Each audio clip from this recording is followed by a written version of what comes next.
Good day. How are you today? I hope you're well and staying safe. Today is a very special day for me. This is the first time I've videotaped in more than 2 weeks. Um, for those of you who don't know, I was sick. I had gotten the coronavirus. Um, I was diagnosed with the coronavirus. Um, and it was a long road to recovery. This video is really important because I want to talk to you because the threat is not over yet. And some of you who have not gotten it can still get it. Your friends and family can get it. I feel like I'm beating this. I feel like I'm better. I feel like I'm stronger. I still have some under the weather symptoms. But I want to tell you what it was like. I want to tell you what I did. I want to tell you how I beat it. And I hope that I can help someone else if you have to face this deadly virus or someone you love have to face this deadly virus.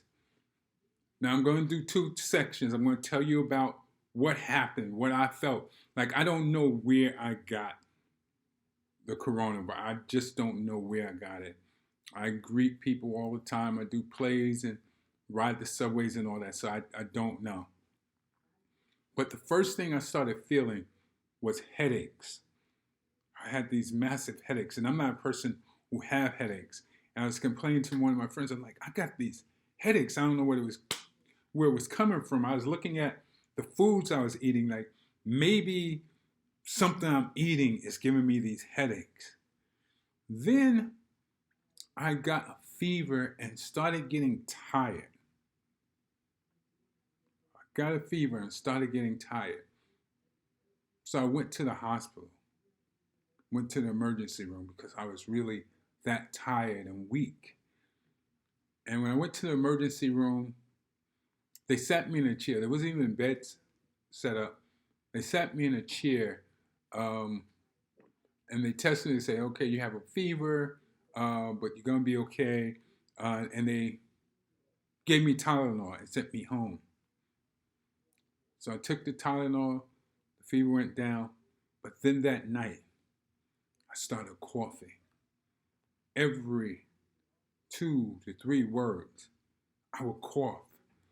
I was going to catch my breath, and I would cough and going to catch my breath. And I was laying down one night. When I was laying down, felt like somebody had their hands around my throat, and I couldn't breathe. And when I couldn't breathe, I turned off the bed and went on all fours and still didn't have energy, but I crawled from my bed to the window so that I can try and breathe out the window. I was crying because I never had a feeling of not breathing like that, hurting, my whole body aching, and the crawl from my bed to the window must have taken 15 minutes. I'm using everything I got and it's hurting. And I'm using everything. And I'm thinking about my exercise. I'm just pulling and pulling. And I get to the window and I go to the window and I open the window. And when I open the window, I breathe in and I still can't feel the air come into my body. And I can't hardly move. And I'm saying to myself, oh my gosh, I'm going to die if I don't get help, if I don't get out of here. And I can't go back. The phone's way on the, I'm trying to breathe and using my mouth. And every breath, and there's a cough. And the cough is just horrible. The cough was the most horrible thing, right? And then finally, I'm looking, and in my head, I get negativity came to me, and the devil or something or some spirit. This thing has a spirit to it. There's a spiritual side to this coronavirus. a negative spiritual side. And if you listen to it, you'll get a trap. And the spirit and the devil said to me, said, look, you're going to die and you're suffering. You don't have to suffer. I'm on the 4th floor. And the devil said to me, jump. Jump. And I turned and I looked. I looked around like, where did that come from? Jump. I'm not jumping. I'm not jumping. Not only am I not jumping, because I even know how the devil works. I made a jump from the 4th floor and survived and became a vegetable all my life. You don't listen to the devil. Don't listen to those negative thoughts, right? But the negative thought came to me. So suicidal, I've never been suicidal. Don't even think that, right? But I thought, and I knew I was going to die. I knew I was going to die. But I said, if I'm going to die, it's just going to have to be, this thing's just going to have to take me out. And I passed out. And when I first thought about it, I thought I passed out for a whole day, but it probably just for a few minutes. And I crawled back to the middle of the room, and I got my clothes. And I put my clothes on. Our hospital is right across the street. Harlem Hospital is across the street from where I live. And I used the walls, I used banisters, I used everything to stand myself up. And at one point, going across the fence to make it to the hospital, I got to ER. And I'm coughing, and I'm weak, and I'm tired. And the receptionist was so nice to me, and he's like, let me come. And he came out right away and took my vitals. And they saw that my breathing was low. You normally have to have a 95. My breathing was an 85. And so I'm trying to breathe, and I could not move, and I'm bent over. And he's like, can you walk in the room? And I get up and I walk to another chair, and I'm in the chair, and they're testing me again, and they're testing me. And then the gentleman says, listen, we don't have any more wheelchairs, but we got to take you down the hall. Are you able to come down the hall? And I looked at him, I said, I can make it if you don't mind going slow. And he looked at me and said, we will go as slow as you need to go. And I walked, and I went into the ER to a bed, and I'm laying in the bed, and the doctor comes in. He's covered. He's totally covered. And everybody was covered. And the doctor comes in, and he looks at me, and he says to me, he said, I can quarantine you and put you here. He said, but this is a gloomy place. We don't have enough staff. We don't have enough equipment. And people are dying from left to right. And they had checked they had already did my x-ray. He said, you got a lot of stuff going on in there. He said, you have coronavirus. He said, but if I put you in here, you'll probably die. I've never heard a doctor tell me that I would probably die. And as he said it, I just thought about my kids and just everybody close to me. And I knew, because I wasn't breathing, what else could the outcome be? And he looked at me and he said, I can make you feel better. He said, I'm going to get you to feel better. He said, because I don't want you in here. I want you out of here. And he put me in an IV. They took my blood, they put me in an IV. And as the water came, the water drip, I looked, and he came back in and he said, look at your numbers. And I looked at the machine, and it was going from 80 to 85 to 85 to 90. He said, you're going to be okay. He said, you're going to be okay. He said, we're going to get you at 95. I got to 95. I'm telling you, I got to 95. I saw 95, and the doctor was happy. He said, you're going to get out of here.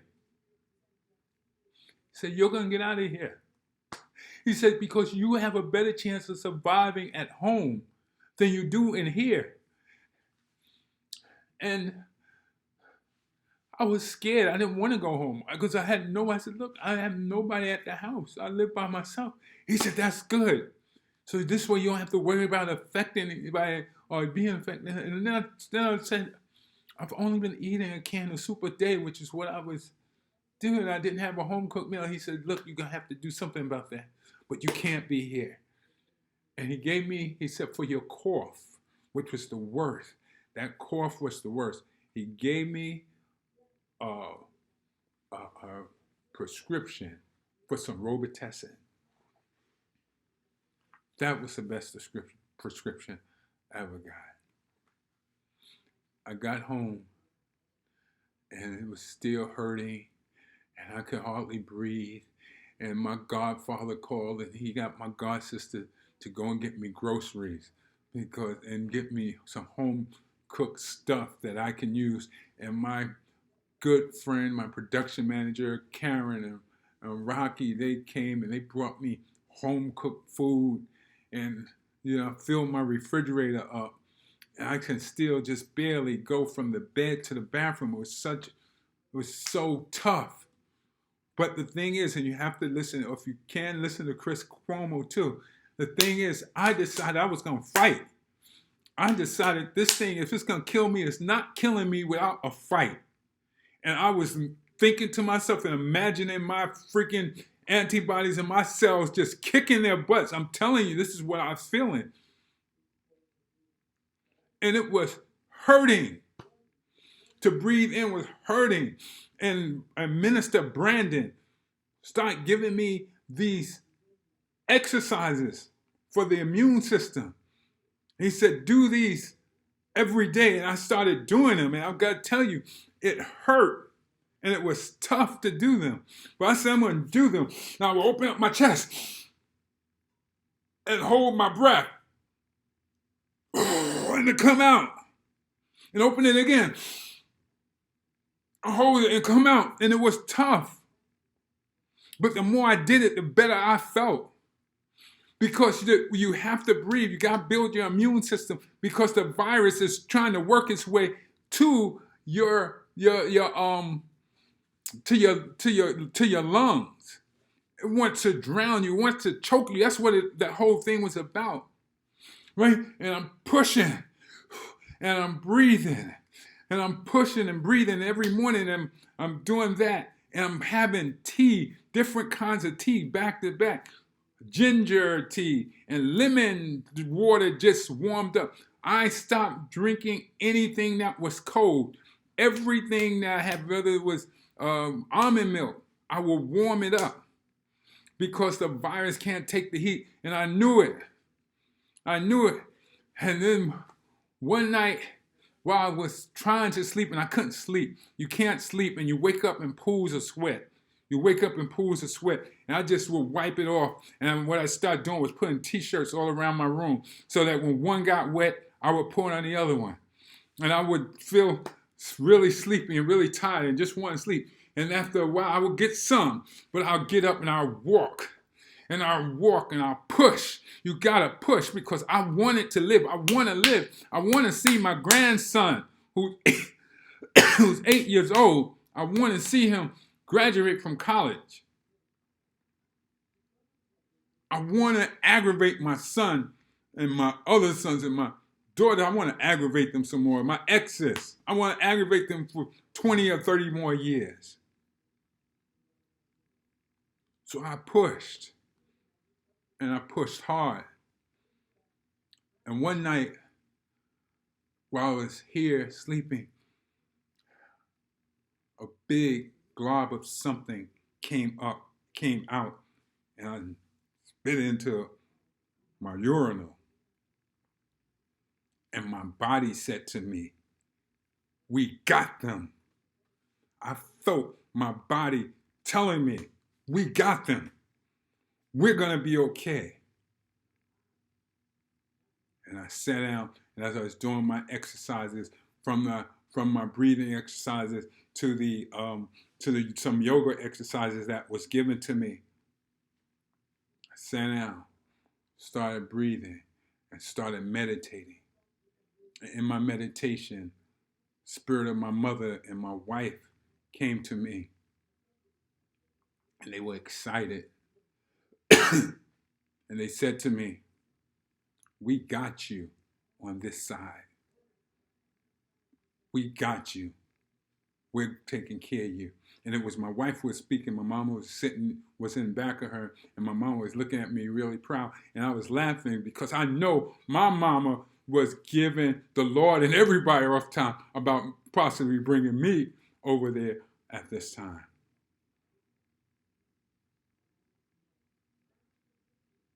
I continue to think about healing energy, right?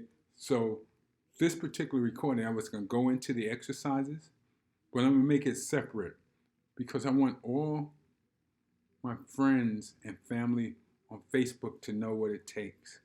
You got to eat well. I'm taking vitamins. I'm taking vitamin C, magnesium, vitamin D3, my normal medication. I'm doing all of that.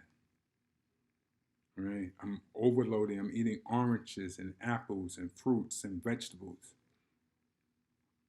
Then I have my home cooked meal that Rocky and Karen have for me. I have enough for 7 days. When I don't feel like doing anything, I get soup. My son said to me, "Dad, it attacked you. It was able to get to you because your immune system was down." Because I had just lost 40 pounds. I was 40 pounds. I wasn't taking enough supplements. So my immune system was down. But because I exercised, I'm sure my immune system was able to fight. And all the time while all this is happening, I'm just hearing of deaths all over the place. Just heard of a death this morning of a friend, a really good friend of mine. We used to always work overtime together in the city of New York. Who, a big, giant, cutly guy. I just saw him again this summer. And we walked up and down 125th Street just talking and laughing. I didn't know that was going to be my goodbye to him. You got to fight to beat this. Don't let the negatives about this thing get to you. Don't let it have you lashing out at your partner, thinking negative, jumping off buildings and roofs. I saw the image of a man jumping off the roof. I know what he was going through.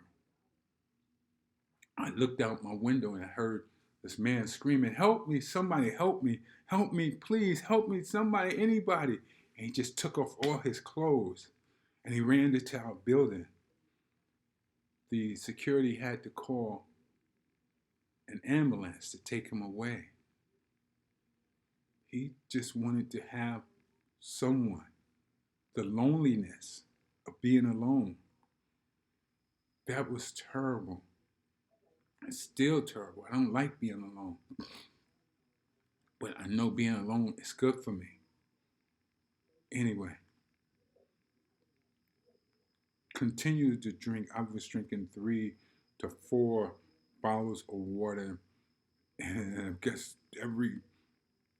maybe every few hours. Continue to hydrate. Make sure the water you drink, don't drink it cold. Make sure it's at least room temperature. You drink anything. I just threw out a whole thing of ice cream that I had that I was call myself rewarding myself with. Don't give up. You are a loved one. If a loved one get it, because people are still getting it, I'm coming off it. I'm not letting anybody in. I'm off my quarantine period. This is my 15th day. But I'm not letting anybody in. And I'm not going out. Not for a while. Not for a long while. I don't want to be anywhere, especially on public transportation. I want to live. I want to do these videos. I want to write. I want to make plays and I want to make movies. And I'm thinking about my movies and things. Listen, I've talked for a long time. I've talked, I don't know how long, 20 minutes. But I hope it was worth the 20 minutes that you took. Please do the supplements, Robitussin, Tylenol, NyQuil to help you sleep. It's been my pleasure to talk to you. Please get well. Stay well. Thanks a lot. Stay positive. No matter what. I'm going to see you.